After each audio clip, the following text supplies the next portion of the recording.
On May 8, 2021, a woman named Malie Perales was driving down the Packer Drive Northeast Road alongside the Rogue River in Belmont, Michigan. She and her 2 roommates were on their way back after a night out, and they were all in a cheerful mood. However, their smiles quickly vanished as they stumbled onto a horrifying scene. At around 2:30 a.m., while driving near the Rogue Hollow Court, one of the passengers spotted a strange figure lurking by the side of the road.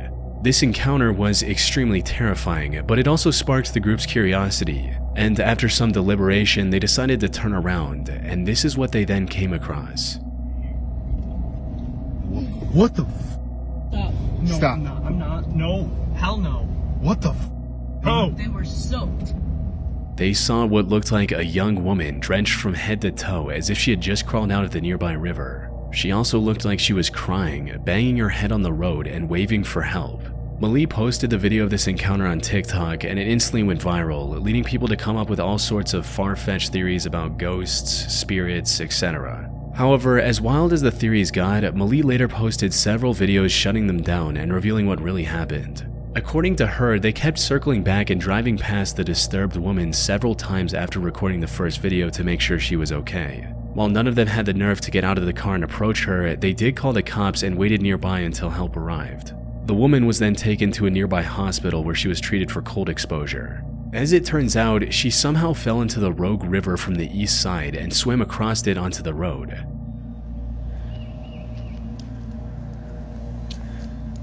Yep, she had to have come up out of the water. Yep, there's a dig spot there. So she came up from down there. That's had to have been why she was so wet. This was the spot that she had left. I don't know why or what was going on. After regaining some composure, she also revealed that the woman was from Kalamazoo, a town that's over 60 miles from where she was found. However, she had no recollection of how she got to Belmont and fell in a river so far away from home.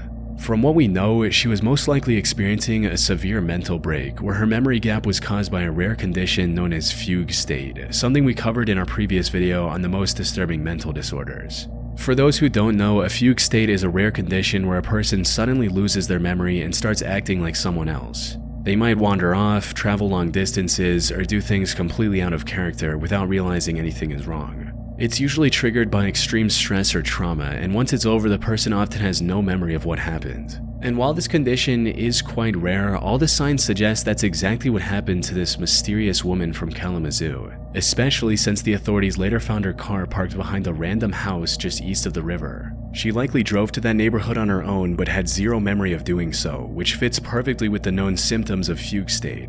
Malie also shared her video in a local Facebook group, hoping to find more answers about what went down. Unfortunately, the responses she received weren't as helpful as she'd hoped, since most people in the neighborhood believe the screaming and noises were just the sounds of a wild animal, like a coyote. But there were a few responses that deepened the mystery. Like this one person who remembered meeting her earlier that same night, stating, "Saw this person between Van Dam and Packer Woods around 10:15 p.m. Friday. Asked her if she needed help, to which she responded no."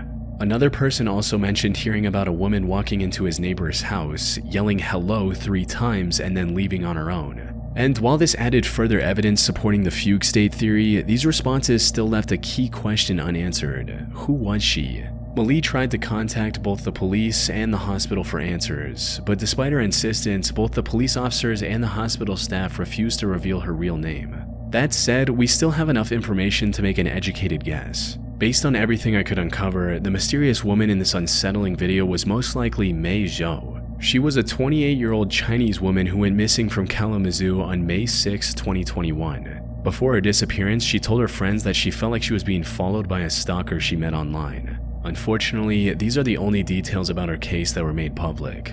I couldn't find any clear answers on whether the stalker was real or if she was just overwhelmed by paranoia. In either case, the constant fear and stress of feeling watched likely drove her to slip into some variation of the fugue state we discussed earlier. Hopefully she received the mental help she desperately needed and is now in a better mental state than she once was.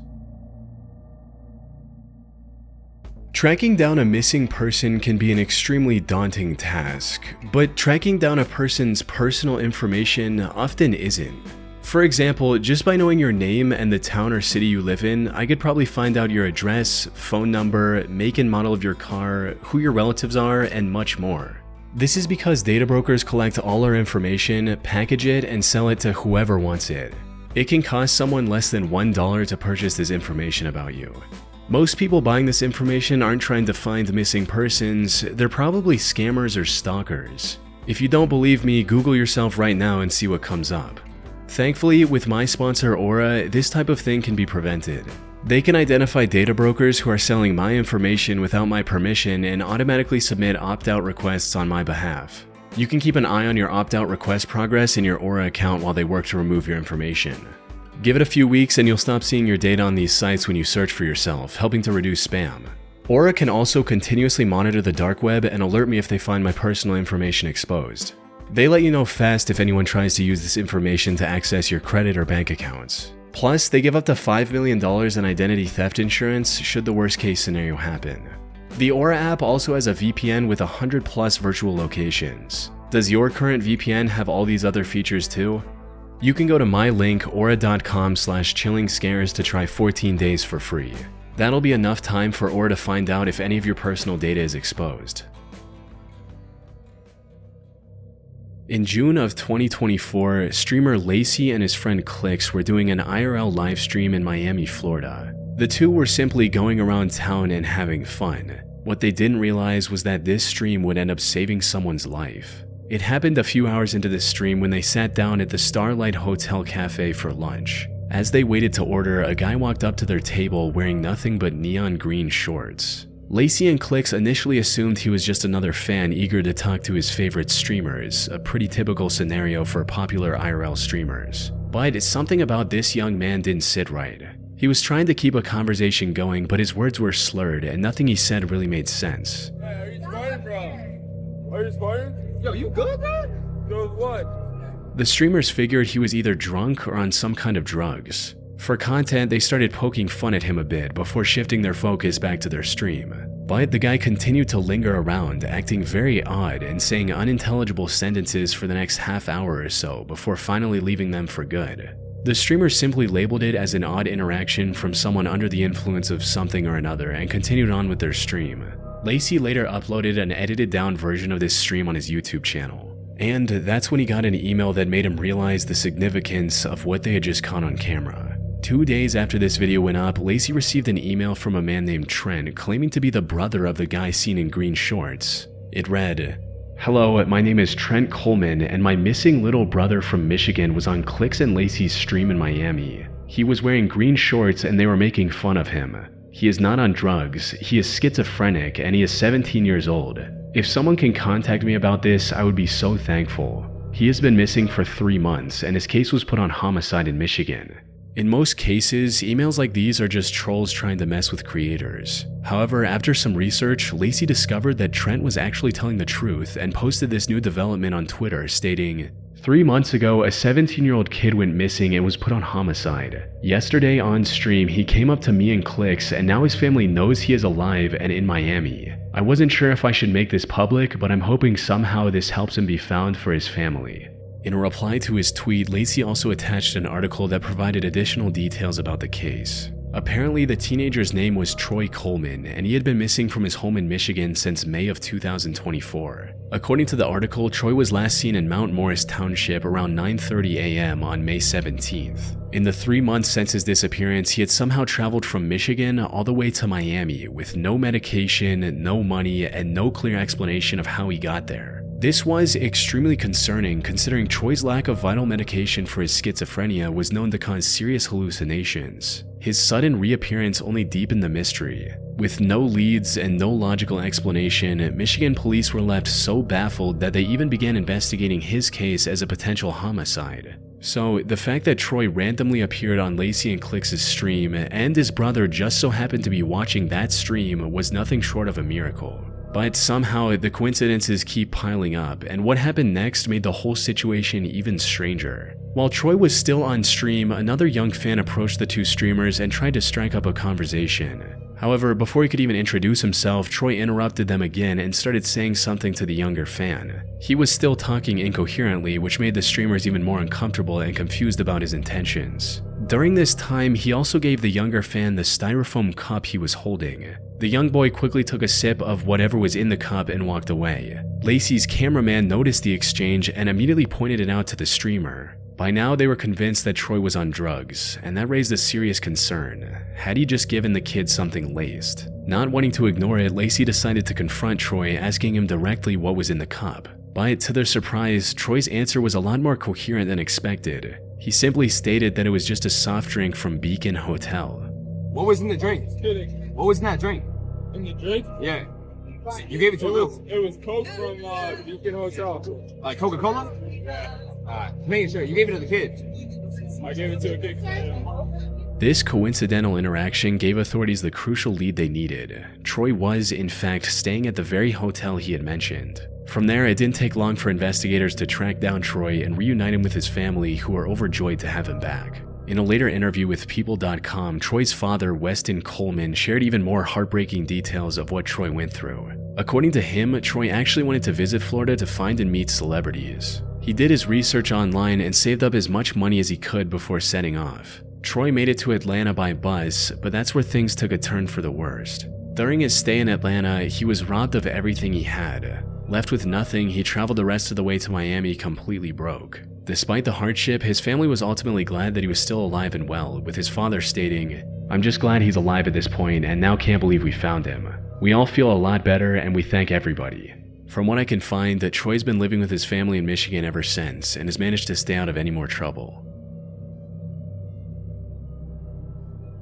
On August 3, 2013, 40-year-old James DiMaggio invited family friend Christina Anderson and her two kids, 8-year-old Ethan and 16-year-old Hannah, over to his home in Boulevard, California. He claimed it was just a farewell visit before moving to Texas. And this wasn't anything unusual. James had been a close friend with both Christina and her husband Brett for quite some time and was like an uncle to the kids. And since Brett was away for a 3-month job in Tennessee, James helped the family regularly with things like driving Hannah to and from her gymnastics class. However, what seemed like an innocent invitation quickly turned into a horrifying nightmare. It started on August 4 when the children's grandparents called the police and reported the family as missing after not hearing from Christina all day. They also informed the police about the family's plan to visit James. However, when investigators reached James's home, it was already engulfed in flames. Firefighters rushed to the scene and suppressed the fire. Unfortunately, they were too late.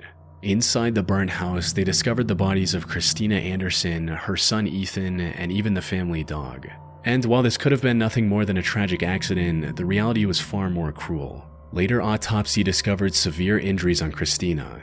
These included signs of plastic cable ties around her ankle and arms, duct tape marks around her neck and mouth, multiple fractures in her right arm and both legs, a cut on her neck, and signs of at least 12 heavy strikes to the head. Her 8-year-old son Ethan also had multiple fractures throughout his body. However, despite the horrific scene, there were no signs of James or Hannah anywhere near the house. It didn't take long for investigators to connect the dots and realize that James DiMaggio was the mastermind behind this horrific crime. It also became clear that he had orchestrated the murders not just out of violence, but with the intent to kidnap Hannah. His actions were calculated and driven by some twisted obsession as he took her from everything she had in her life. After learning about this, the police quickly issued a statewide Amber Alert in hopes of getting any information regarding James and missing Hannah's whereabouts. In the meantime, investigators also discovered security footage of James passing through the Border Patrol checkpoint in Pine Valley at around 10 p.m. This also prompted them to launch a massive manhunt spanning the entire Pacific coast from British Columbia to Baja California. However, despite the massive effort and the hundreds of man-hours put into the search, the manhunt turned up empty. Every lead seemed to result in a dead end, and the odds of successfully rescuing Hannah started to dwindle with every passing day. Things looked bleak. That is, until 3 days later when 2 horseback riders spotted a man and a girl while trekking through the remote wilderness of Cascade, Idaho. They had seen the broadcast of Hannah's disappearance on TV and instantly recognized the young girl and her captor. They reported the sighting to authorities, who instantly began investigating the area, and soon after they found James's car with its plates removed to avoid detection. However, it still took them 3 more days to track down the campsite James was hiding in. The FBI had set up a jet with a sophisticated long-range camera recording from thousands of feet above, which is what you're seeing now. This footage confirmed they had found the missing Hannah. On the 10th of August, the FBI took it upon itself to rescue Hannah and mobilized a tactical team for the mission. They kept eyes on James for some time, looking for the right moment to attack. However, he was sticking close to Hannah, which made it near impossible for the rescue team to make their move. Fortunately, after some time, James moved away to gather some firewood. And while he was completely oblivious, Hannah actually spotted a rescue helicopter and started waving for help. This was the perfect opportunity, and the FBI didn't let it go to waste. They quickly moved in and carried Hannah to safety. After noticing the rescue mission, James took out one of the guns he had with him and fired at an officer. The rescue team then returned fire, resulting in him getting shot 6 times in the head, arms, and upper torso. Hannah was finally safe. And while this was one of the most terrifying experiences a teenage girl can have, Hannah's managed to completely bounce back. She is now 27 years old and is happily living with her husband and 1-year-old son in Vancouver, Canada. On the 27th of May 2013, at around 4 p.m., 73-year-old Robert McDonough disappeared from his home in Portland, Maine.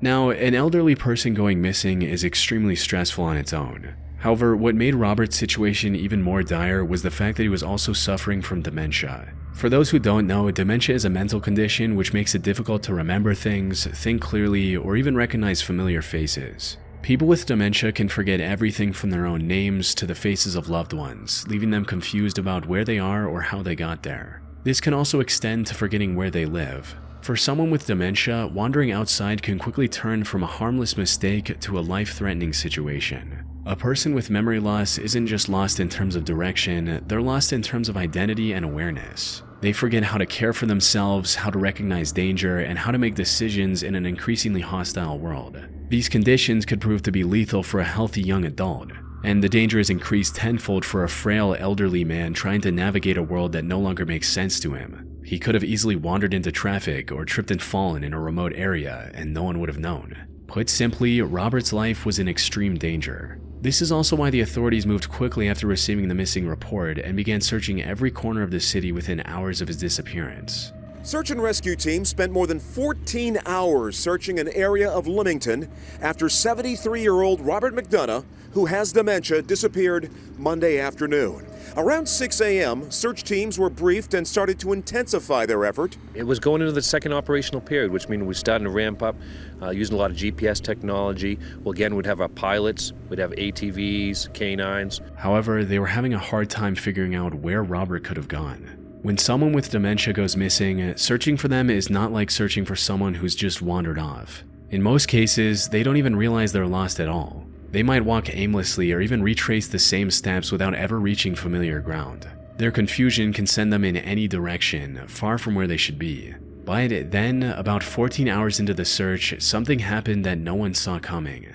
On May 28 at 6:30 a.m., a reporter from Portland's local network was recording a section about the disappearance of Robert on the street, when, out of nowhere, an old man walked into the frame.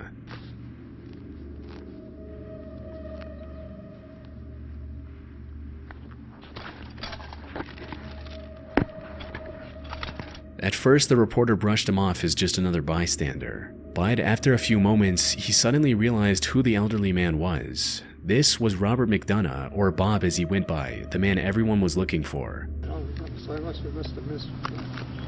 Anybody give a phone call? I'm calling the warden service. They're at the I'm still on the phone. This is Bob. This is you identifying as Bob McDonough? I think so. It's Bob McDonough. Yeah. He looks a lot like a Watch guy. yourself. Watch yourself. Yeah. That's Bob McDonough.